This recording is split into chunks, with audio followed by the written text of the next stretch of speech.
People with diabetes incur annual medical expenditures of 19,736 on average, with about 12,022 directly attributable to diabetes. That's 2.5 or 2.6 times higher than people without diabetes. So when I was looking at this, my first thought and hearing all this is, wow, there's really a huge difference between the average cost to manage a patient in a calendar year versus a diabetic patient, 2.6 times higher than people without diabetes. So if we can get that brought down, the diabetic numbers drop down with something like GLP-1s, is there enough money there to where it makes sense? Hi, welcome back to my channel. I mostly nerd out on insurance and HR related topics, and today is no different. So after the last set of videos, I have gone through some statistics about GLP-1s, like how insurance companies are dealing with the rising costs of GLP-1s, how people are running into difficulties getting pre-authorizations, and pre-authorization guidelines have changed. And along the way, this question came up. Are GLP-1s changing the costs in any way? Or are there any statistics behind obesity and diabetes that has slowed down at all since 2022 or 2023 when GLP-1s were introduced to the market? I find it to be a great question. As I've talked about before, diabetes and costs surrounding diabetes has been a hot topic in the insurance industry for a long time. The total economic burden in 2022, the total estimated cost of diagnosed diabetic patients. Another issue that we went over as well is not everybody that has diabetes even knows they have diabetes, and especially pre-diabetes. The total estimated costs of diagnosed diabetes in the United States was $412.9 billion. 306.6 billion in direct medical costs and 106.3 billion in indirect costs. So for a total of $413 billion cost per capita, people with diabetes incur annual medical expenditures of 19,736 on average, with about 12,022 directly attributable to diabetes. That's 2.5 or 2.6 times higher than people without diabetes. So when I was looking at this, my first thought and hearing all this is, wow, there's really a huge difference between the average cost to manage a patient in a calendar year versus a diabetic patient, 2.6 times higher than people without diabetes. So the thought here is, if we can get that brought down, the diabetic numbers drop down with something like GLP-1s, even though they're expensive, is there enough money there to where it makes sense? So cost growth over time. From 2012 to 2017, direct medical costs rose by about 25%. From 2017 to 2022, growth slowed to 7%, a significant plateau compared to previous years. And I've seen a couple of articles throughout this research. Is this as high as it's going to get? And is that because of medications like GLP-1s? Is this a cultural shift? Are the younger generations just healthier overall and have more of a healthy mindset? Are people understanding diet nutrition better? Are people exercising more? Is there a health trend that's brewing in this country and bringing these costs down? Or is this just the natural slowdown of diabetes and obesity, right? Is it just can't go up at such a aggressive rate every single year? It's like a startup company. A startup, it's got a plateau at some point. It's not just going to be straight up until it's 100% of the population is obese. That makes sense in most graphs that it will plateau at some point. And growth has slowed, but we still have growth. Growth slowed to 7%. And so keep in mind too that a lot of these are percentages of the population. Looking at it in a percentage rather than in head counts does make more sense because it helps us look at the general population. So the nice thing about looking at these percentages is we don't have to worry about population growth or total head counts because we have more babies this year or more people came into the workforce or anything like that. We're looking at the percentage of the population. So when it says the direct medical costs rose 25% and then the growth slowed 7%, these are all numbers that are looking at the percentages of costs and population rather than dollars and cents or head count.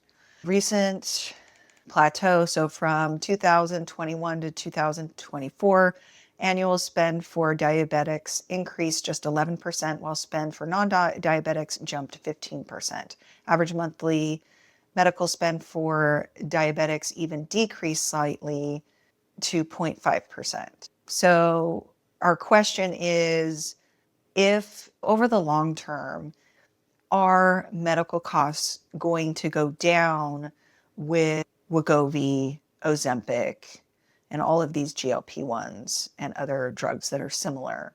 And we have to make up for the cost of the medication. So the medication is about $8,000 to $10,000 per year, sometimes $12,000 per year, depending on the brand name drug.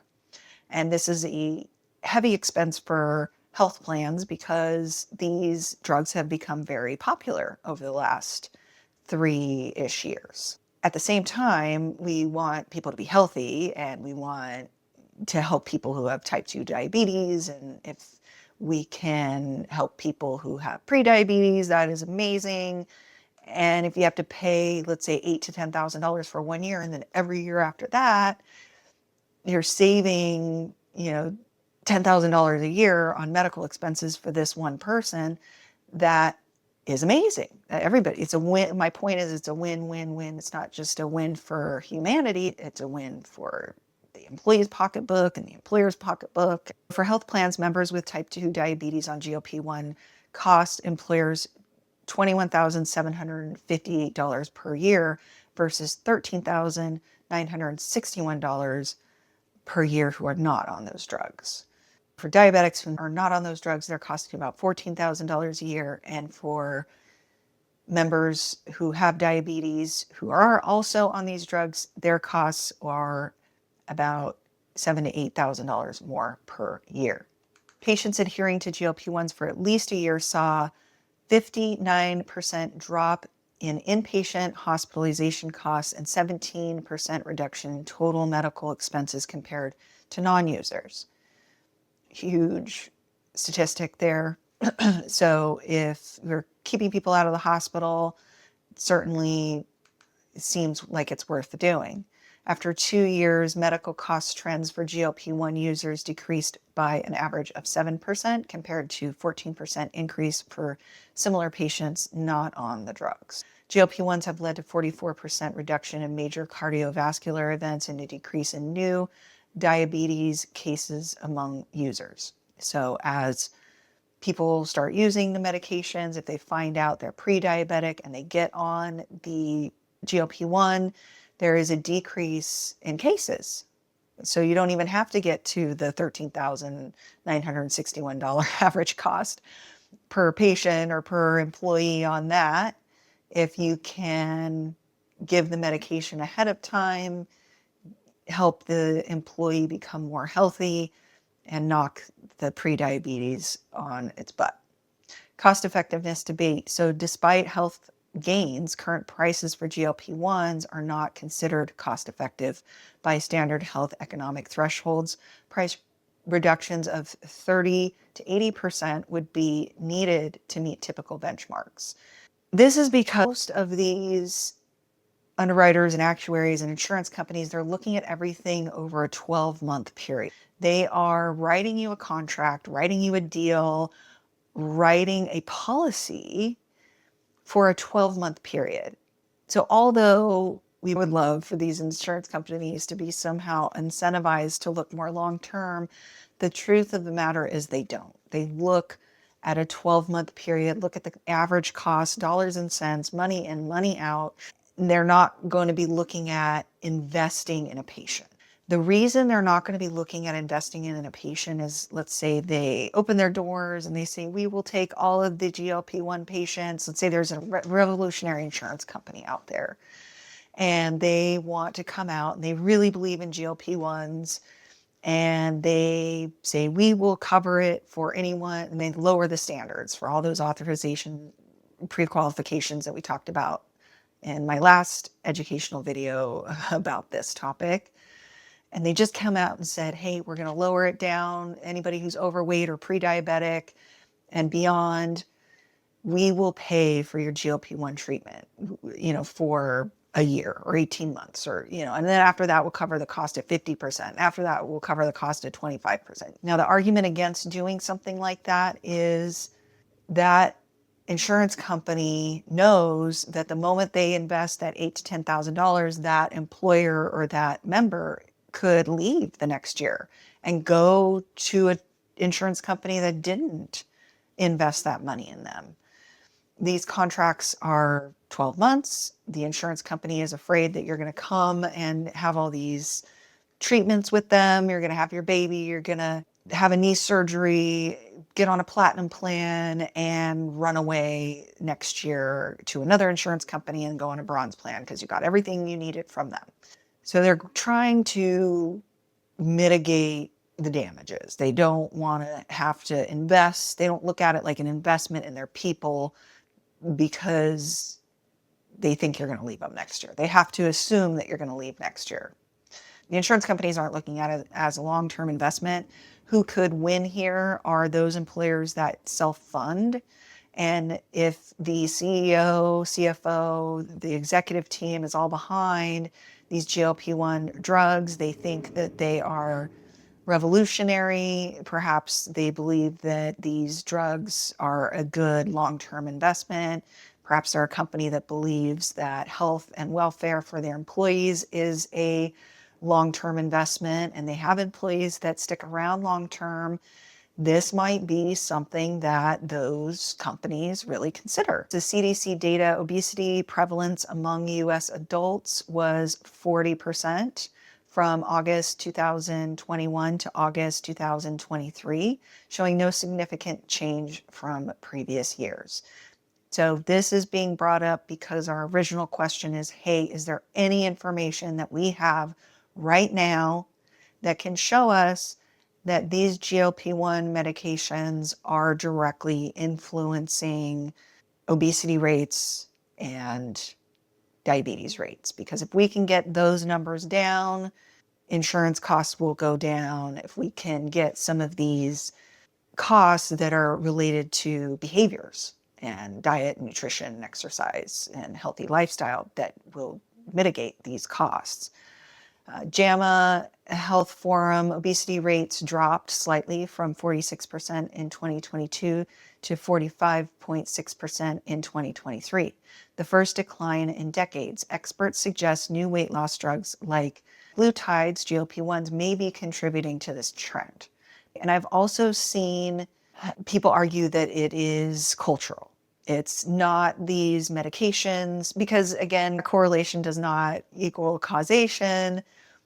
But when we're searching for trends and we're searching for why, a lot of people do cling on to correlations and things that happen around the same time. At the time this drug came out, do we see the trend change at all? It could be because of this, or it could be because of that. We can speculate from there. It helps us build, working hypotheses and thoughts and abilities to rationalize and justify our opinions and change our opinions and ponder and think about these topics and try to figure out how to help the trend go in the direction that we want it to. If behavior or these drugs or our culture, that would be wonderful. Love to think that it's our culture, that the younger folks are on the internet and they're learning and they're really pursuing health and fitness. Perhaps it's education in other areas. Maybe it's been more of a hot topic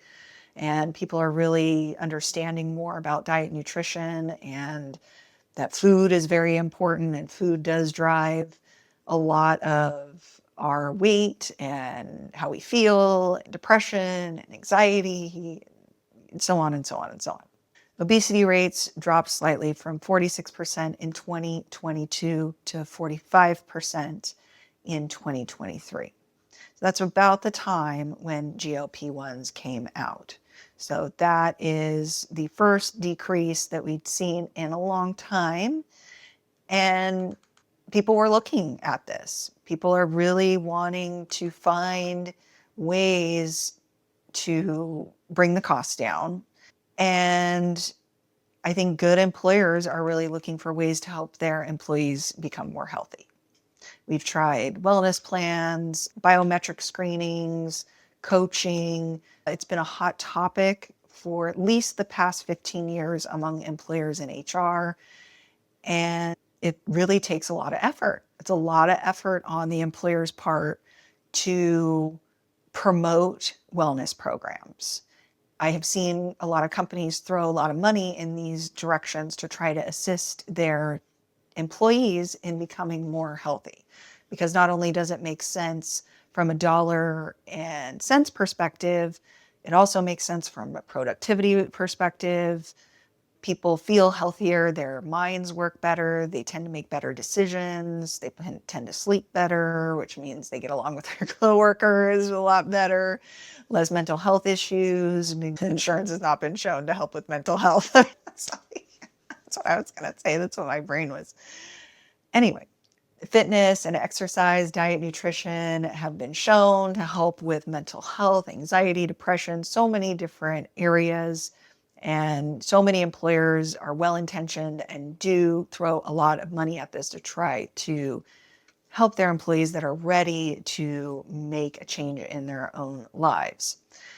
So many people have dedicated their careers to this and trying to understand what can be done about the obesity crisis, about the diabetes crisis, and how to help the general public in these areas. A lot of people have been pointing to that year because that's when GLP-1s came out. Diabetes prevalence, Gallup survey, diabetes prevalence among adults was 13.6% in 2023, up just 1 percentage point from 2019. After decades of these increases, diabetes prevalence in 2022 was relatively stable compared to 2017. However, the absolute number of people with diabetes continues to rise due to population growth. That's what I was talking about before with these. You do have to be a little careful when they throw these big numbers at you, either head counts or total costs. It tends to be per capita is very useful, per person, and percentages. Everything outside of that can have more questions around it because of these population fluctuations. Diabetes costs after years of rapid growth are now plateauing, possibly influenced by improved disease management and new drug therapies such as GLP-1s. GLP-1s are reshaping both medical outcomes and cost trends. They're very expensive, especially upfront, but show strong evidence of reducing long-term medical costs and complications for those who stay on this therapy. Obesity rates may be starting to decline for the first time in a decade, potentially linked to the rise of GLP-1 medications' popularity. Diabetes prevalence is stabilizing, but the total number of affected individuals continues to rise because of the population growth. That's why we're looking at the percentages. So thank you for hanging out until the end. This just continues to go back and forth. Are we seeing savings? Are we not seeing savings? Some data is saying they're seeing a 59% decrease in costs after a patient's been on these medications and gets healthy. And we see other ones saying they're only saving $2,400 a year. The biggest problem I see with a lot of these numbers is insurance companies are laser focused on 12-month periods. They're just looking at year over year, money in, money out. I can't blame them. That's what you have to do. You don't have loyalty with your customers. Your customers aren't hanging out. They're just going to the cheapest policy. So keep that in mind as you go through this information. I'm going to keep digging and keep an eye on these costs and how successful these drugs are. We all want our neighbors and our friends and people we know to have a solution to help them get healthier. Again, if you want to sign up for a free assessment with me, I do have a link down below. Very easy to sign up, and I'll see you next time. Bye-bye.